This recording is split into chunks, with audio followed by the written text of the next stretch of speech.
नमस्कार दोस्तों, स्वागत करती हूँ आपका एक और छोटी सी कहानी के साथ। तो चलिए कहानी शुरू करते हैं। रुचिता उस दिन सुबह से ही काम में व्यस्त थी। घर की सारी जिम्मेदारियां संभालते संभालते वह जैसे बूढ़ी हो गई थी। काम निपटाकर वह मशीन पर बैठी थी कि तभी फोन की घंटी बजी। स्क्रीन पर देखा तो नंबर अनजान था। उसने फोन उठाया तो दूसरी ओर सुरीली आवाज सुनाई दी। हेलो रुचिता। हाँ, मैं रुचिता ही बोल रही हूँ, पहचाना? आवाज तो जानी पहचानी लग रही है पर पहचान नहीं पा रही हूँ। अरे, मैं अनीता बोल रही हूँ, तुम्हारी खास फ्रेंड। अब पहचाना? अनु, तुम अब इतने सालों बाद आंखें छलक आई, तुम्हें मेरी याद आई। तुम्हें कैसे भूल सकती हूँ, तुम तो मेरे दिल में हो। ऐसा एक भी दिन नहीं गया जिस दिन तुम्हें याद न किया हो। सुन, हम जल्दी ही मिलने वाले हैं। एक खुशखबरी देने के लिए तुम्हें फोन किया था। अपने कॉलेज में रियूनियन है, अपने बैच के सभी लड़के लड़कियों को मिलना है। तुम आओगी ना? देखती हूँ यार, घर में मम्मी जी से पूछकर शाम को तुम्हें बताती हूँ। ठीक है, आने की कोशिश करना। चलो, फोन करना भूलना मत। रुचिता मशीन की सुई में धागा डालते डालते कॉलेज के दिनों में पहुंच गई।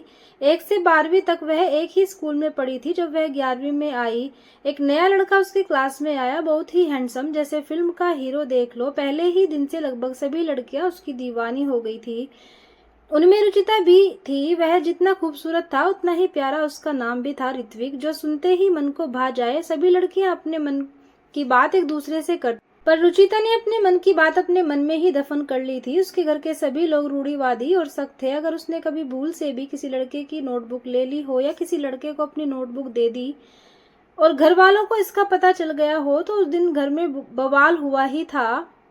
इसलिए रुचिता लड़कों से बातचीत ही को कहाँ करती थी, उनकी ओर देखती तक नहीं। ऋत्विक ने कुछ ही दिनों में रुचिता को छोड़कर सभी लड़कियों को फ्रेंड बना लिया था, पर वह हमेशा रुचिता की ओर ताका करता था। कितनी सौम्य लड़की थी, टैलेंटेड भी उतनी ही, कम बोलने वाली, पर क्लास में जब कभी किसी सवाल का जवाब देती, मन करता उसकी मीठी आवाज सुनते ही रहे। ऋत्विक सोचता कि काश एक बार वह उससे बात करे तो वह उसकी ओर दोस्ती का हाथ बढ़ाए, पर रुचिता ने कभी भी उससे बात नहीं की। वह स्कूल पहुंचकर जब तक रुचिता की ओर देखता नहीं, उसके कलेजे को ठंडक नहीं पहुंचती थी। रुचिता के मन में भी यही हालत थी, पर वह किसी से अपने मन की बात कह नहीं सकती थी। स्कूल का एनुअल फंक्शन था। कार्यक्रम की एंकरिंग लड़कियों की ओर से, रुचिता तो लड़कों की ओर से ऋत्विक कर रहा था। मेहमानों का स्वागत हुआ। रुचिता की सुरीली आवाज, साथ ही माइक में बोलने का गजब का कॉन्फिडेंस, उसका एक एक वाक्य शायरी की तरह लगता था, जिस पर तालियों की गड़गड़ाहट गूंज उठती थी। बोलते बोलते रुचिता और ऋत्विक की आंखें मिल जाती। बिना कुछ बोले ही न जाने कितनी बातें हो जाती। अंदर के भाव आंखों में जैसे तैरते दिखाई देते। एनुअल फंक्शन का मेन हार्ट दे इस साल का बेस्ट स्टूडेंट घोषित करना था। जब शिक्षक श्री ने माइक हाथ में लिया तो वह नाम सुनने के लिए सभी के कान राह देखने लगे। तभी नाम की घोषणा हुई। इस साल के बेस्ट स्टूडेंट का अवार्ड रुचिता मेहता के हिस्से में जाता है। रुचिता तो खुशी से उछल ही पड़ी थी। उससे अधिक खुशी ऋत्विक के चेहरे पर झलक रही थी। रुचिता ने मम्मी पापा के साथ जाकर ट्रॉफी ले ली। वह दिन उसके लिए बहुत ही यादगार था। वह स्टेज से उतरकर अपनी जगह पहुंची तो खुशी में ऋत्विक ने उससे हाथ मिलाते हुए उससे शुभकामनाएं दी। यह दृश्य रुचिता के पापा की नजर के कैमरे में कैद हो गया। यह देखकर वह समझ उठे, पर वहां वह कुछ न कह सके और चुपचाप अपनी जगह पर बैठे रहे। पहली बार हुआ इस पर रुचिता के दिल को छू गया। मन में लड्डू फूटने लगे। ऐसा ही अनुभव ऋत्विक को भी हुआ। एनुअल फंक्शन का कार्यक्रम बहुत अच्छी तरह पूरा हुआ, पर दोनों के दिलों में प्यार जाग उठा। रुचिता ने प्यार को पंख नहीं फूटने दिए। उसने अपने इस प्यार को हृदय से एक कोने में छिपा दिया। ऋत्विक ने 2-3 बार उससे बात करने की कोशिश की, पर वह बात ही नहीं कर सका। परीक्षा नजदीक थी, इसलिए वह पढ़ाई में व्यस्त हो गया। परीक्षा पूरी होते ही अचानक रुचिता की सगाई और फिर जल्दी से विवाह कर दिया गया। रुचिता से प्यार करने की बात ऋत्विक ने अनीता से बताई और उसे देने के लिए एक चिट्ठी दी। अनीता जिस दिन रुचिता की चिट्ठी देने पहुंची उसी दिन उसका ब्याह था और बारात आ चुकी थी। अनीता सीधे रुचिता के कमरे में पहुंची और दरवाजा बंद करके बोली, रुचिता, तुमने अपने विवाह की बात बताने की कोशिश नहीं की, निमंत्रण तक नहीं दिया। आंखों में आंसू लाकर रुचिता बोली, क्या करूं यार, मेरे पापा के स्वभाव के बारे में तो तुम्हें पता ही है। मुझे घर से बाहर नहीं निकलने दिया गया। मुझे भी पता नहीं कि मेरा विवाह इतनी जल्दी क्यों किया जा रहा है। इतना कहकर रुचिता अनीता के गले लगकर रोने लगी। रुचिता, मैं तुम्हारी खास सहेली हूँ। अपने दिल पर हाथ रखकर सचमुच बताना कि तुम ऋत्विक से प्यार करती हो। हाँ, करती थी। जिस दिन से देखा था उसी दिन से उसे चाहने लगी थी, पर आज मैं उसे किए प्यार को अपने दिल में दफन कर रही हूँ। मेरे घर में प्यार शब्द का उच्चारण भी अपराध है। अब मेरे पापा के हाथ से जो लिखा जाए वही मेरा जीवन है। ऋत्विक ने यह चिट्ठी भेजी है, क्या लिखा है इसमें मुझे नहीं पता, तुम पढ़ लेना। ऋत्विक के चिट्ठी भेजने का मतलब है वह भी मुझे पसंद करता था। हाँ रुचिता, पूरी क्लास की लड़कियां उसके पीछे पागल थी, पर वह तो तुम्हारे नाम का दीवाना था। पर अब क्या सच है, वह मेरे नसीब में नहीं लिखा था। मेरा नसीब तो मुझे कहीं और ले जाना चाहता है। अब यह चिट्ठी लेकर क्या करूंगी, केवल अपना जी जलाऊंगी। ऐसा करना, तुम यह चिट्ठी उसे लौटा देना और उससे कह देना कि रुचिता अब किसी और की अमानत है। अरे एक बार तुम देख तो लो क्या कहना चाहता है तुमसे। अनीता ने जिद की तो रुचिता ने चिट्ठी ले ली। वह खोलने जा रही थी कि दरवाजा खटका तो उसने वह चिट्ठी चूड़ियों के बीच में नीचे दबा दी। रुचिता की बारात आ गई थी। उस विवाह धूमधाम से हो गया। अपनी विवाह की वेदी में उसने अपने प्यार को होम कर दिया था और रिदम के साथ सप्तपदी के 7 वचनों में बंध गई। रिदम भी रुचिता को बहुत प्यार करता था। विवाह के 2 सालों बाद एक सुंदर बेटी ऋत्वी पैदा हुई। उसके ससुर रिदम को 5 साल का छोड़ स्वर्ग सिधार गए थे और रिदम की भी दुर्घटना में 3 साल की बेटी को छोड़कर मौत हो गई थी। रुचिता को उसकी सास बेटी की तरह संभाल रही थी। रिदम की मौत के बाद उसके बीमा और इकट्ठा की गई रकम को मिलाकर करीब 5 लाख रुपए मिले थे। इससे क्या होता, रुचिता कपड़े बहुत अच्छा सिल लेती थी, इसलिए उसने ब्लाउज और ड्रेस की सिलाई का काम शुरू किया, जिसकी कमाई से घर का खर्च चलने लगा। उसके हाथ में सुई चुभ गई तो उसकी तंद्रा टूटी। सिलाई का सामान समेट कर वह सास के कमरे में गई। उसने सास से कहा, मम्मी जी कल हमारे कॉलेज में हमारे साथ पढ़ने वाले पुराने विद्यार्थी इकट्ठा होंगे, आप कहें तो मैं भी चली जाऊं। मैं खाना बनाकर घर के सारे काम करके जाऊंगी। ऋत्वी को आपको 2 घंटे संभालना होगा। अरे चली जाना बेटा, ऐसे मौके जीवन में बार बार नहीं आते। अब ऋत्वी मेरा ख्याल रखती है, हम दोनों साथ मिलकर खेलेंगे। तुम हम दोनों की जरा भी चिंता मत करो। तुम हो आओ बेटा, 2 सालों से तुम्हारे चेहरे से हंसी गायब है। वहां जाकर तुम्हें थोड़ा अच्छा लगेगा। मैं बाहर बरामदे में चल रही हूँ। रुचिता ने नीता को फोन करके कितने बजे का समय है पूछ लिया।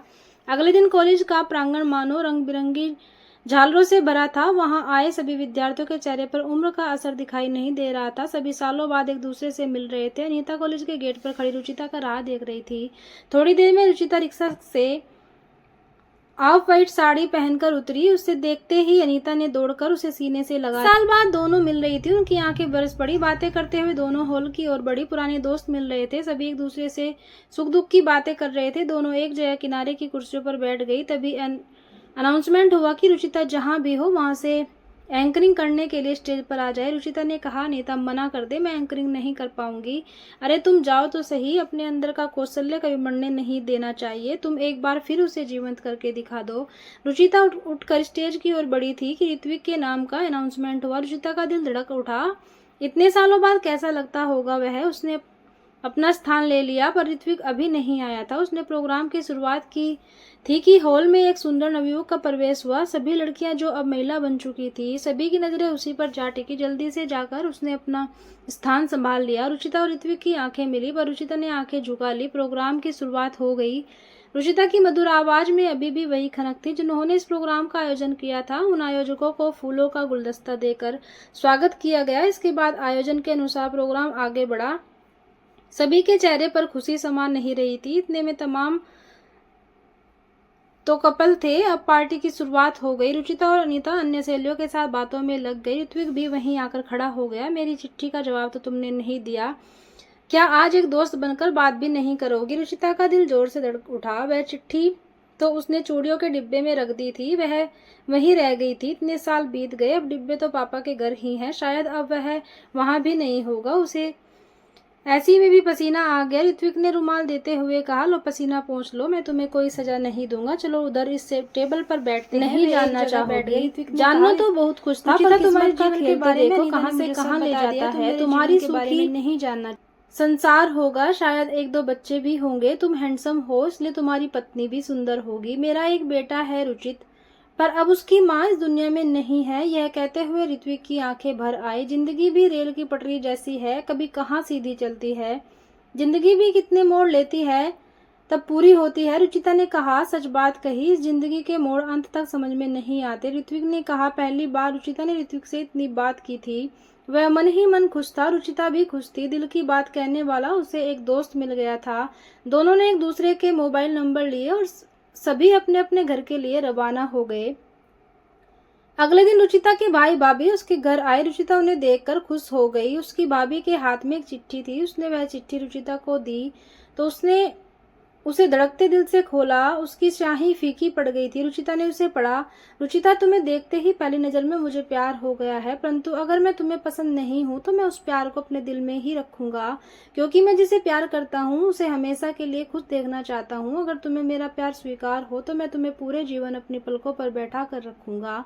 तुम एक बार मुझे मिलने जरूर आना, नहीं तो तुम्हारा प्यार मेरे दिल में कैद रहेगा। रुचिता की आंखों में आंसू थे। उसकी भाभी ने कहा, इस चिट्ठी की स्याही जरूर फीकी पड़ गई है, पर ऋत्विक के दिल में अभी भी यह धड़क रहा है। देखो, इसलिए तुम दोनों ने अपने बच्चों के नाम एक दूसरे के नाम पर रखे हैं। देखो रुचिता, कुदरत ने तुम दोनों को एक जैसा दुख दिया है, तो तुम दोनों एक दूसरे का सहारा बनकर जी सकते हो। ऋत्विक और रुचिता को माता पिता का प्यार मिलेगा। अभी तुम्हारी उम्र 35 साल है। अभी तुम्हें जीवन साथी की जरूरत है। अगर जीवन साथी के रूप में पुराना प्रेमी मिल रहा है तो इसमें गलत क्या है। रिदम के भी तो यही अंतिम शब्द थे कि जो मेरी ऋत्विक को प्यार करे, इस तरह का जीवन साथी खोज लेना। अपने लिए नहीं तो ऋत्विक के लिए ही विवाह कर लो। रिदम की याद तो तुम्हारे साथ हमेशा ही रहेगी।